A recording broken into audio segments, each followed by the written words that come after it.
Nancy Crafts, 88, almost 89.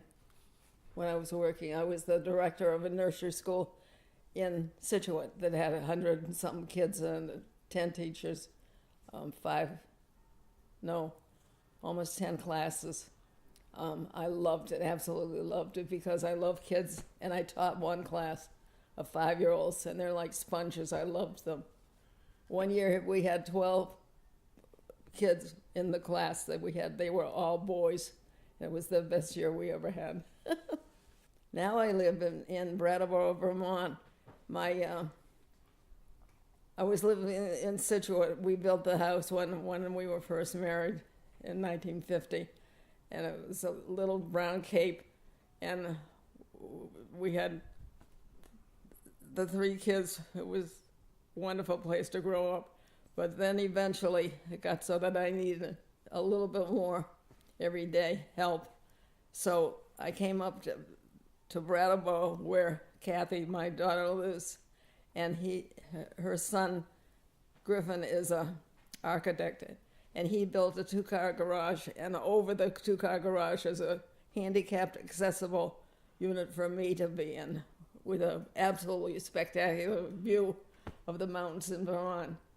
I love it, and so I have my own space, but I'm right next to them, and I now have around the clock caregivers that come in daily. I've had 2 cancers, 2 separate cancers. One in 2000 was colon cancer. That was pretty bad, and eventually I had to have an operation. Well, I had an operation on the colon. They took a lot of the colon out, and then I've had to have, I don't know what to call it, a unit to take care of my bowels. And that was in 2005, and that I had operated on. And so, shall I continue?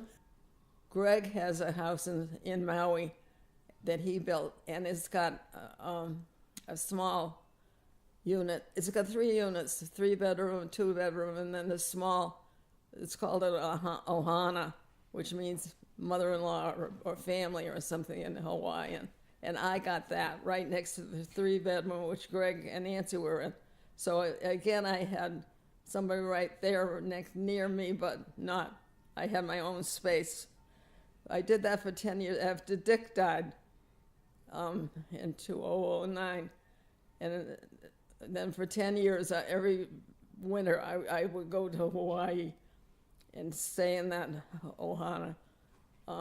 And toward the end, Rhonda, who was one of my top caregivers, I took her with me to Hawaii, which she loved. She loves turtles, and this had slews of turtles. We once saw 44 huge ones at one time. We had a great time. But then the last time that I went, I got sick, and they took me to the Maui hospital, and I had too many things wrong with me for the Mother Maui Hospital. So they took me to Queens Hospital by a single airplane, which was on a different island. And that was a great place. And I had an operation there to clean out my whole bowel system, at which point I could then eat anything I wanted to. Before that, I couldn't eat hardly anything I liked. So I could eat bacon, and I've eaten bacon every single day since. So I'm happy camper.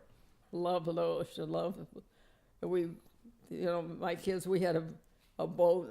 My kids grew up with boats and beaches, and we had a great life. Well, in the first place, I have had an amazing family all my life. My parents were wonderful parents, wonderful, and my 3 kids are wonderful to me. I don't know what people do at my age without kids, but I've got Greg, Kathy, and Debbie, and they all are watching out for me, and I'm still having a wonderful life because of them. My childhood was wonderful. I lived on a farm, and there were all kinds of animals and gardens. We did Victory Gardens because when I was a kid, it was during World War II, and people did Victory Gardens. But I also had a pony cart that I could take out, go around a Situate with. I've had an idyllic life the whole life.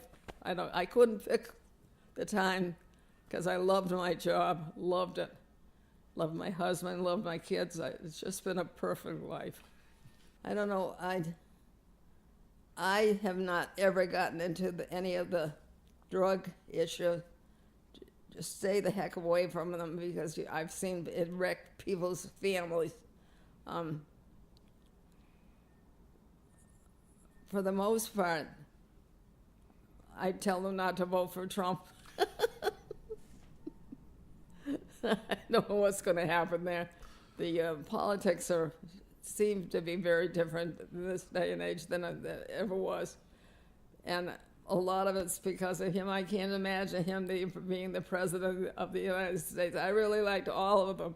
Even if I didn't like their politics, they were presidents, acted like presidents, looked like presidents, and took care of the country. I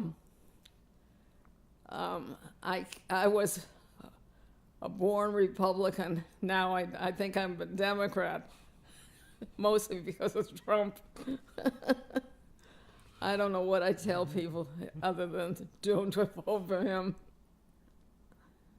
To make the health situation better, also, if I had a real super, I'd cure people that had cancer and that sort of thing if I could.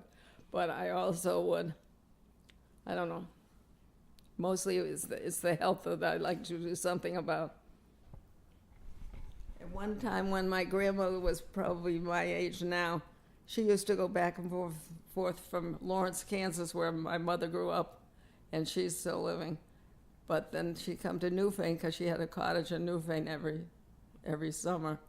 And Kansas is very hot in the summertime.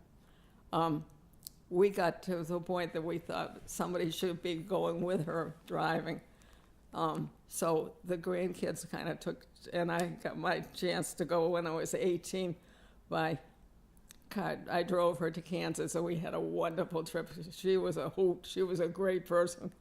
But at one point, I wanted to go see a friend of mine that was going to Miami University in Oxford, Ohio, and that wasn't too far off our route. So we did stop to see her, and we were going back on the main roads. The car conked out in no place. And two guys who looked like hillbillies stopped to help us. And here I was, she was probably 80-something, and I was 18. I was kind of scared of them. But they not only fixed a fuel pump, they went and got a new one and would not take 1 penny. But they told us to return the favor to somebody else that needed them. My hillbillies taught me a lot. That's 70 years ago. Yeah, right. Thank you for that story.